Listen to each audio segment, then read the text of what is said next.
자, 우리 가까이 앉아 계신 분들께 또 인사합니다. 이렇게 인사하겠습니다. 한 주간 수고 많으셨습니다. 네, 또 돌아왔습니다. 김 선생과 함께하는 중국어 한마디. 옆 사람이 또 인사하겠습니다. 싱쿨러. 예, 네이티브 같으세요. 싱쿠라고 하지만 이 중국어로는 쇼쿠라고도 합니다. 수고라는 뜻이죠. 수고하셨습니다. 근데 수고라고 인사를 하는 게 틀렸다라고 이야기도 합니다. 부하 직원이 직장을 먼저 퇴근하면서 선배님, 부장님, 사장님, 싱쿨러 수고하십시오 하고 먼저 가면 기분이 굉장히 나쁘죠. 수고하십시오라고 하면서 자기는 수고 안 하고 먼저 갈 때. 근데 이게 예의상 어법이 맞지 않다라고도 합니다. 이게 우리나라는 굉장히 어법이 복잡해서 같은 말도 손 위 사람 할 때와 손 아래 사람한테 이야기를 할 때 좀 다르다고 그래요. 손 위 분들한테 자기 아버지를 이야기할 때는 뭐 이렇게 낮은 사람 할 때는 춘부장께서 잘 계시냐 이렇게 이야기하잖아요. 본인은 또 어른들께 엄친께서는 뭐 이런 식으로 우리가 같은 분을 이야기하는데도 명칭이 달라지는데 수고하십시오 이게 어법에 잘 안 맞다라고 이야기합니다. 왜냐하면 수고라는 말 자체를 하면 많이 고생했다, 고통을 받았다라는 뜻이거든요. 더 고통받으십시오 이런 뜻이죠. 그러니까 고통 가운데 사십시오 뭐 이런 거죠. 그러니까 수고라는 것은 고통받다는 뜻이에요. 원래 의미는. 그래서 이게 석보상절이라는 굉장히 오래된 책입니다. 그죠? 세종대왕 때 이런 석가모니의 일대기를 한글화하는 그런 이야기에 수고라는 단어가 처음 나왔다고 합니다.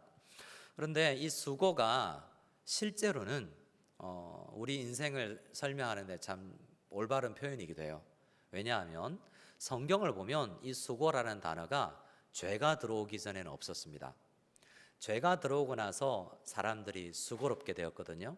그러면 인생 가운데서, 인류 가운데서 가장 많이 제일 먼저 수고롭게 산 사람이 누구겠습니까? 아담과 하와죠.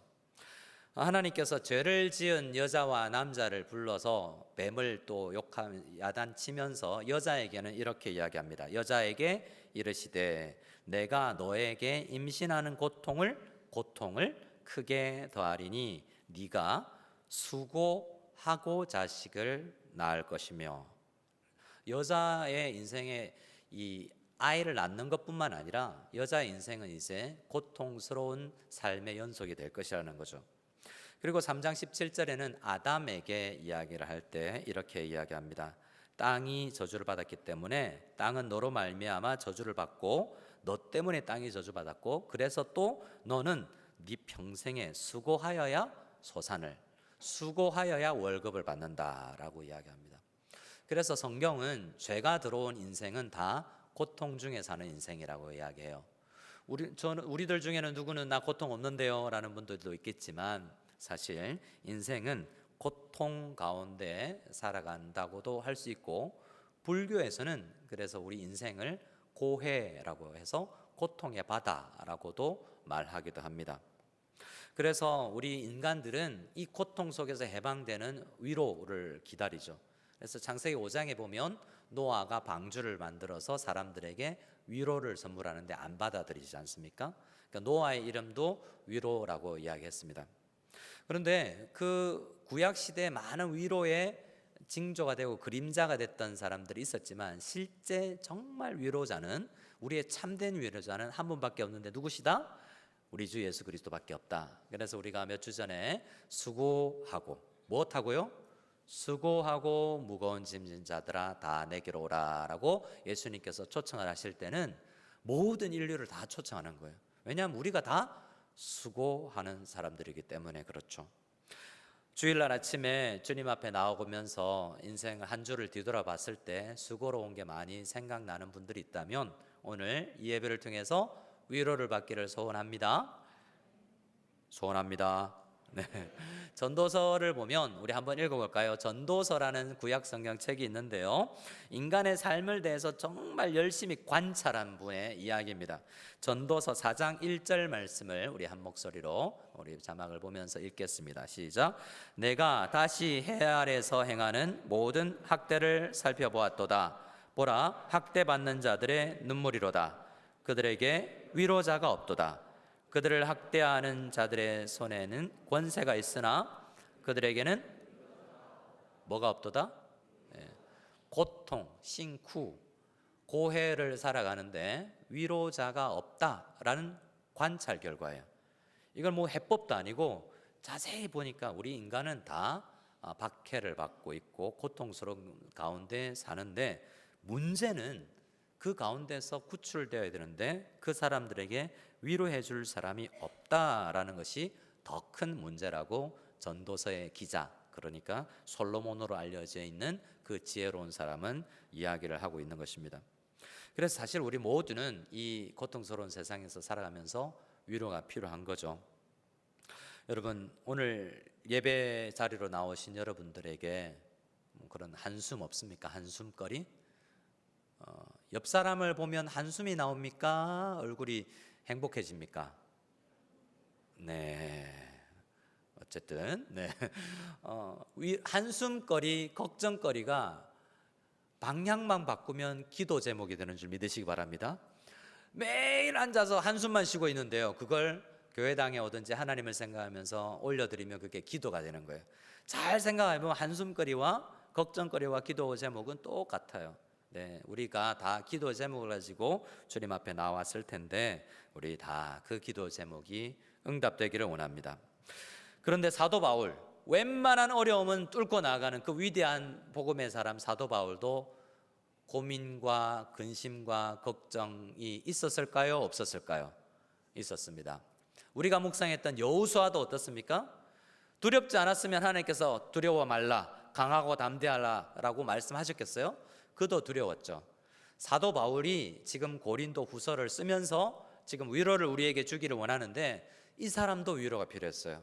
한번 읽어볼까요? 고린도 후서 7장 5절, 고린도 후서 7장 5절을 같이 한번 읽어보기를 원합니다. 같이 읽습니다.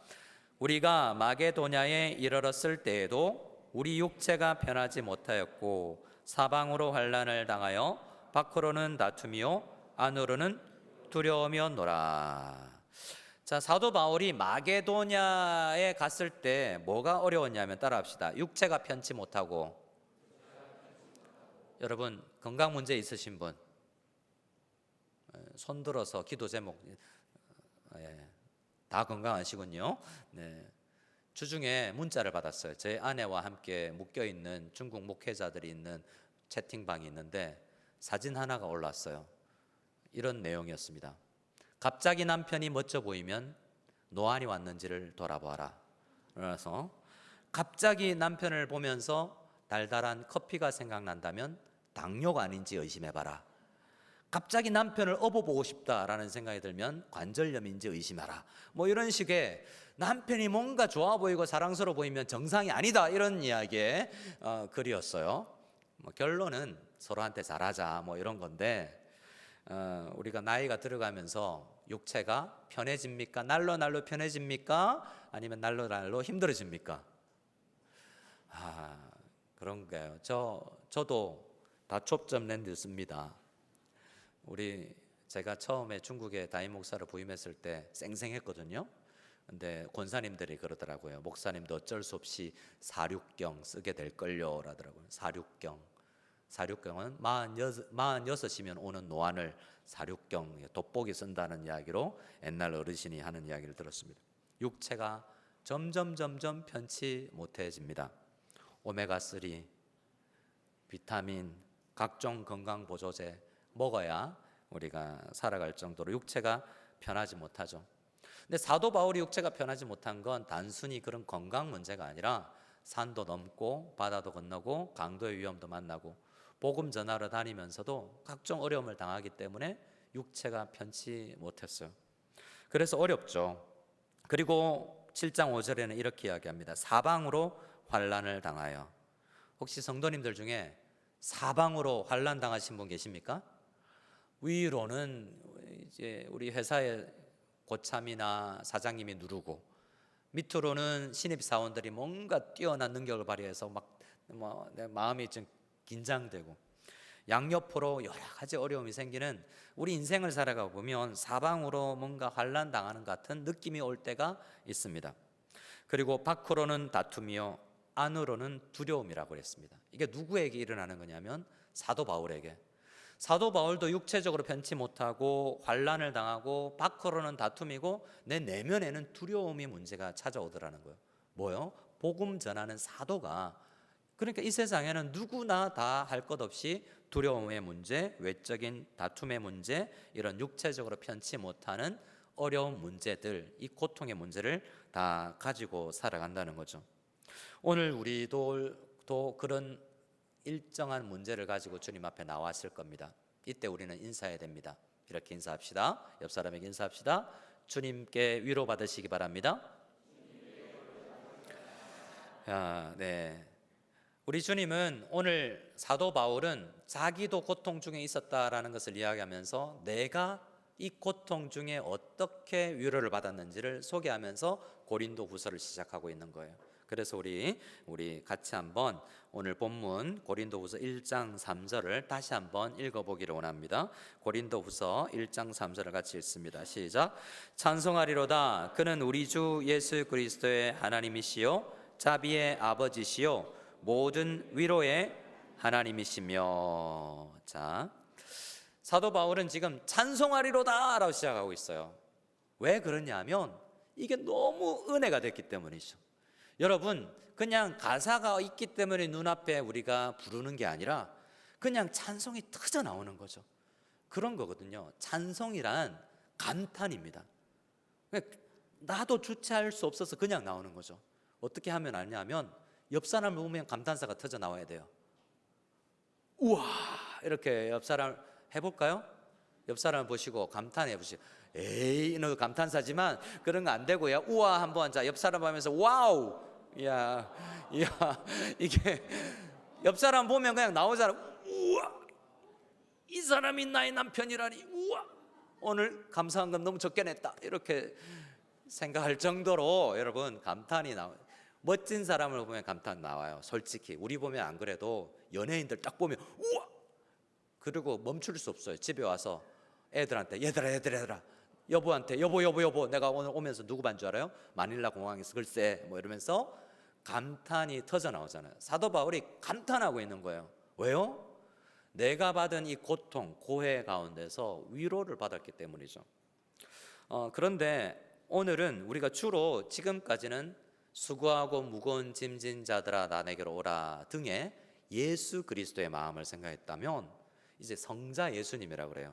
삼위일체는 참 어려운 건데 성부 하나님, 오늘은 아버지 하나님의 마음을 아는 거예요. 이게 같은 마음이지만 우리가 참 어려운 문제지만 성부 하나님을 오해할 때가 있습니다. 구약 성경의 하나님은 엄한 하나님이요 진노의 하나님이고 신약 성경의 하나님은 사랑의 하나님, 자비 하나님이다. 이렇게 구분해서 생각하는 수가 있는데요. 잘못된 오해입니다. 우리 아버지의 하나님의 마음이 하나님이 마음이 얼마나 좋고 긍휼이 많으시고 자비가 많으시고 또 위로의 마음을 가지셨는지를 알고 찬송하고 있는데요.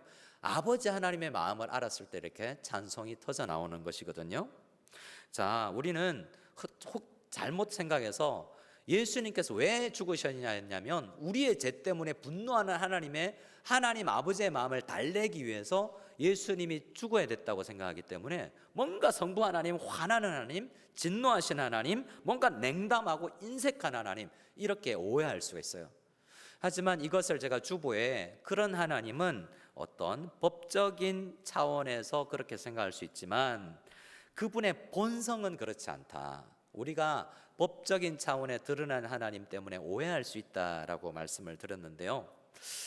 이걸 조금 이따가 좀 설명을 해드리겠습니다. 자, 우리 사도 바울이 소개하는 하나님 아버지의 마음은 딱 두 단어로 요약되는데요. 오늘 1장 3절을 다시 읽으면서 하나님 아버지의 마음의 핵심에 뭐가 있는지를 살펴보겠습니다. 우리 다시 한번 고린도후서 1장 3절을 읽겠습니다.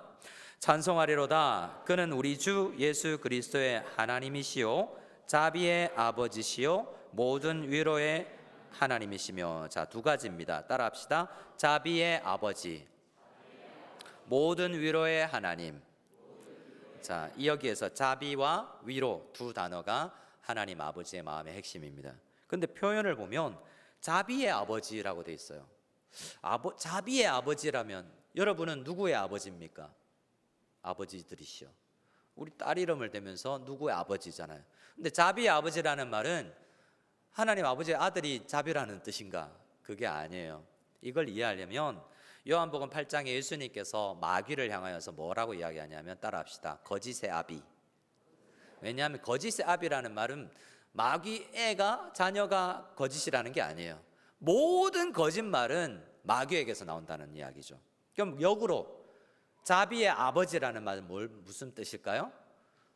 모든 자비가 하나님 아버지의 마음에 흘러 나오는 것이다라는 뜻이 자비의 아버지라는 뜻입니다. 그래서 우리가 경험하는 모든 자비는 하나님 아버지에게서 흘러나오는 것이라는 것을 깨달을 수 있기를 바랍니다. 그래서 하나님 아버지를 오해하지 않기 위해서 제가 예화를 하나 고민해서 만들어냈는데요. 예화를 하다 보면 엉뚱한 진리가 드러날 수도 있어요. 핵심은 하나인데 강조점이 다르게 강조될 수가 있는데, 마치 이런 거예요. 여러분, 토끼와 거북이 이야기 하시나요? 거기에서 교훈이 하나를 주려고 이야기하는데요. 토끼와 거북이가 경주하는데 누가 먼저 빨리 갔죠? 거북이에요. 거북이는 근데 앞서가다가 어떻게 했죠? 잠을 잤어요. 근데 거북이는 어떻게 합니까? Slow and steady 이라고 해서, 저는 이게 뭐라고요? 영어로 했습니다. 지금 아주 슬로우하지만 꾸준히 이 경주를 해서 우승을 했다는 이야기잖아요. 근데 그 교훈을 다 듣고 어떤 애가 이렇게 이야기했대요. 거북이 나빠요. 왜 안 깨우고 정정당당하지 못하게. 이건 여러분, 교훈을 주려는 건 꾸준히 계속 그 페이스를 지켜나간다라는 교훈이지 않습니까? 그래서 예화를 든다는 게 참 조심스러운 일이기도 해서 제가 괜히 이런 이야기 한번 해드리는 겁니다. 예화라는 것은 성경이 아니기 때문이죠. 어느 날 어떤 나라에 한 판사가 살았습니다. 그 판사는 자비가 많은 아버지였어요. 근데 그 아버지이자 판사에게는 외아들이 하나 있었는데요. 너무나 자비가 많은 그 판사이자 아버지는 고아들을 그냥 두지 못해서 동네 고아들을 다 양자로 입양했습니다. 근데 어느 날 그 양자 중에 한 아이가 살인죄를 저지르고 법정에 왔어요. 누가 판결을 내려야 됩니까? 판사인 아버지가 판결을 내려야 돼요. 자, 물어보겠습니다. 자비의 아버지인 판사가 양자지만 아들이 살인죄를 저지르고 오면 어떻게 판결을 내려야 되죠? 1번, 자비롭기 때문에 무죄 석방시킨다. 어떻습니까? 아버지가 자비롭잖아요. 2번, 조금만 벌금으로 해결시켜준다.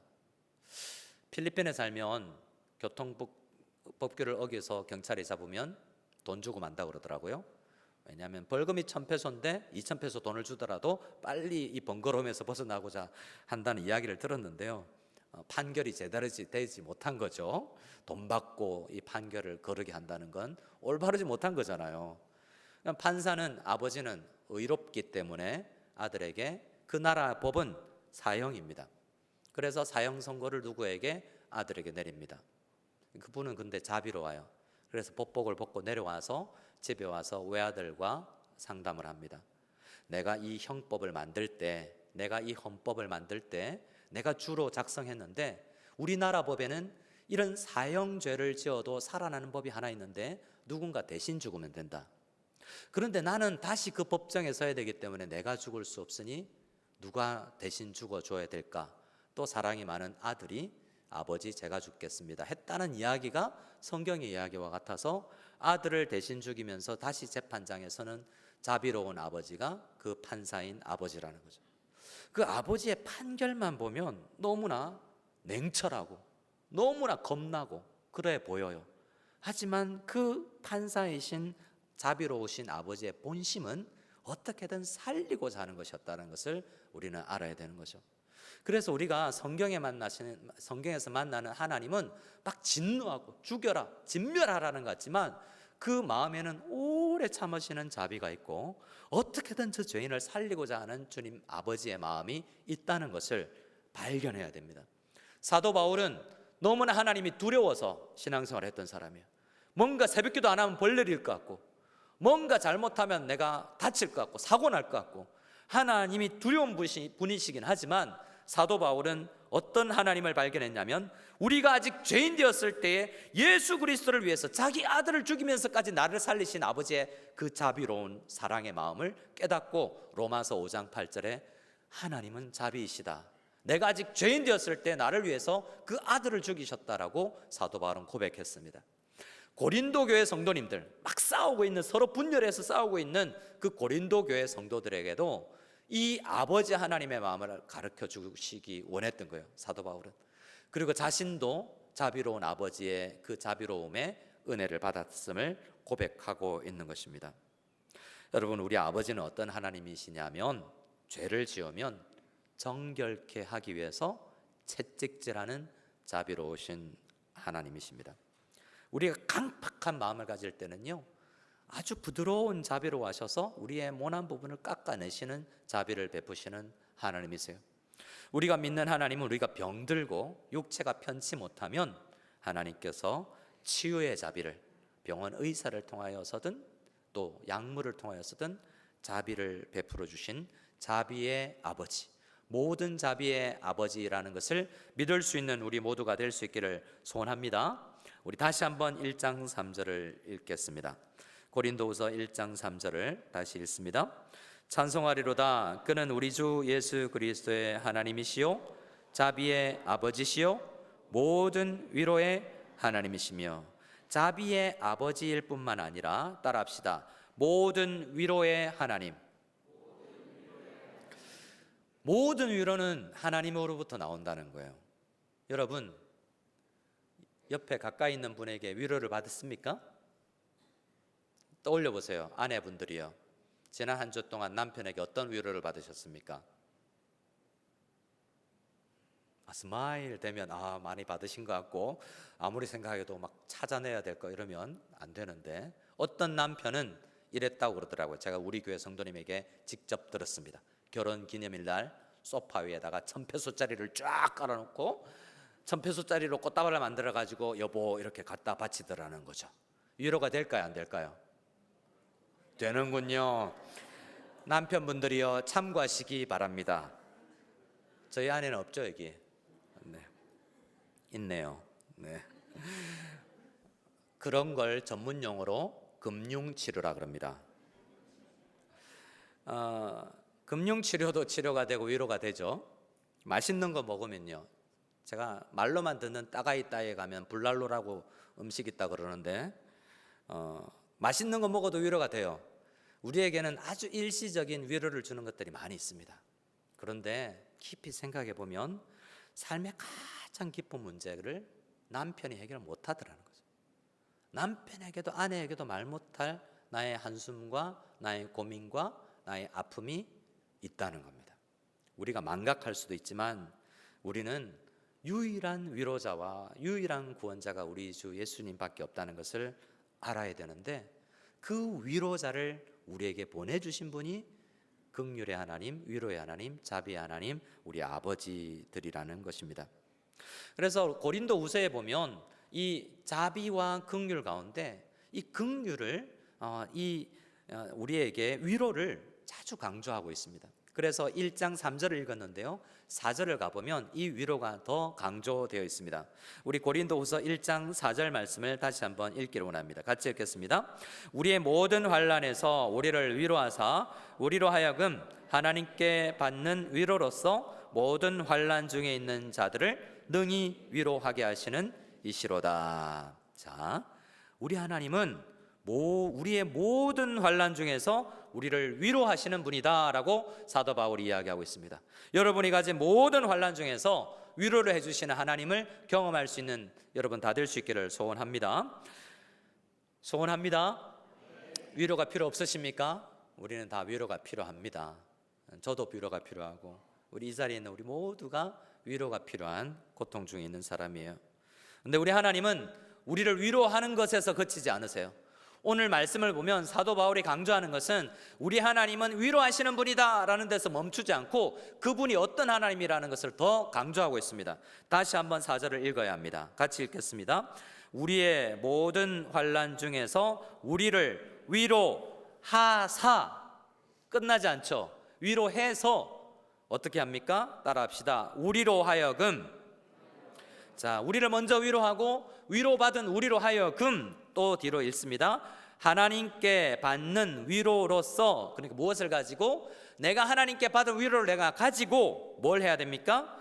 모든 환난 중에 있는 자들을 능히 위로하게 하시는 하나님. 우리 하나님은 한 사람을 위로하고요, 그 한 사람이 받은 위로를 가지고 전파하며 다니기를 원하시는 거죠. 그러니까 이 원리가 맞다면 하나님은 우리 교회 딱 한 사람에게만 위로를 해도 돼요. 그럼 그 사람이 그 위로를 가지고 다른 사람을 위로하고 그 받은 사람은 또 다른 사람을 위로하면 되기 때문에 우리에게는 이 위로를 흘려보내야 된다는 그러한 사명이 있는 것입니다. 우리 모두 위로를 흘려보낼 수 있는 우리가 될 수 있기를 소원합니다. 묻겠습니다. 김영현 목사는 위로가 필요 없는 강철 인간이죠.